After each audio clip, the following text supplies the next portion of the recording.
ವಾಸವಿ ಮಹಿಳಾ ಸಂಘದ ಸುವರ್ಣ ಮಹೋತ್ಸವದ ಅಂಗವಾಗಿ ಜೂನ್ 11 ಮತ್ತು 12ರಂದು ಸಿಂಧೂರ ಭಜನೆ ಎಂಬ ಅಹೋರಾತ್ರಿ ಭಜನೆ ಕಾರ್ಯಕ್ರಮ ಆಯೋಜನೆ ಮಾಡಲಾಗಿದೆ.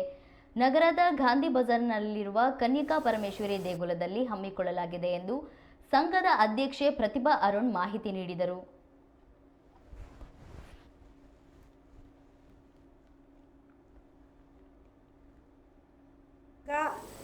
ಕಮಲಾ ಮಂಜುನಾಥ್ ಅವರ ಅಧ್ಯಕ್ಷತೆಯಲ್ಲಿ 1976-77ರಲ್ಲಿ 50 ವರ್ಷದ ಹಿಂದೆ ಶುರುವಾಯಿತು.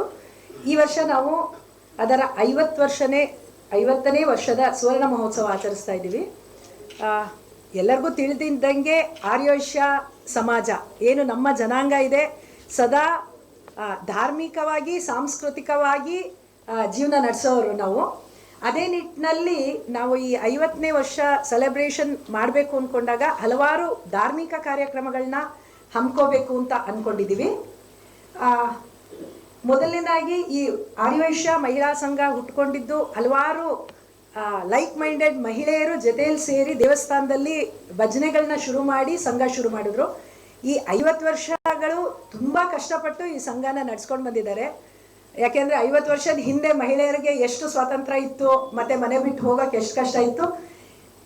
ಅಂಥದ್ರಲ್ಲೂ ಆರ್ಯವೈಶ್ಯ ಮಹಿಳಾ ಸಂಘದವರು ಅಂದರೆ ವಾಸವಿ ಮಹಿಳಾ ಸಂಘದವರು 50 ವರ್ಷದ ಹಿಂದೆ ಗಾಂಧಿ ಬಜಾರಲ್ಲಿ ಕನ್ಯಕಾ ಪರಮೇಶ್ವರಿ ದೇವಸ್ಥಾನ ನೀವೆಲ್ಲ ನೋಡಿದ್ದೀರಾ, ಅಲ್ಲಿ ಈ ಸಂಘವನ್ನು ಹುಟ್ಟಾಕೊಂಡು ನಡೆಸ್ಕೊಂಡು ಬಂದರು.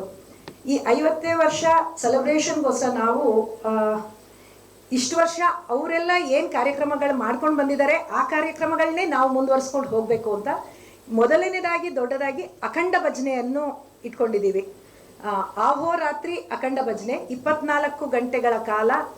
ನಾಳೆ ಸಂಜೆ 6 ಗಂಟೆ 11ನೇ ತಾರೀಕು ನಾಳೆ ಸಂಜೆ 6 ಗಂಟೆಯಿಂದ 12ನೇ ತಾರೀಕು ರಾತ್ರಿ 8 ಗಂಟೆ ತನಕ ಗಾಂಧಿ ಬಜಾರ್ ಕನ್ಯಕಾ ಪರಮೇಶ್ವರಿ ದೇವಸ್ಥಾನದಲ್ಲಿ 24 ಗಂಟೆಗಳ ಕಾಲ ಅಖಂಡ ಭಜನೆ ಹಮ್ಮಿಕೊಂಡಿದ್ದೀವಿ. ಯಾವುದೇ ಕಾರ್ಯಕ್ರಮ ಅಥವಾ ಯಾವುದೇ ಪೂಜೆ ಈ ಭಜನೆ ಮಾಡಬೇಕಾದ್ರೂ ಒಂದು ಸಂಕಲ್ಪ ಮಾಡ್ಕೊತೀವಿ, ಇದಕ್ಕೆ ಒಳ್ಳೇದಾಗಲಿ ಅಂತ. ಈ ಭಜನೆಯನ್ನು ನಾವು ಸಿಂಧೂರಕ್ಕೆ ಅರ್ಪಣೆ ಮಾಡ್ತಾ ಇದ್ದೀವಿ.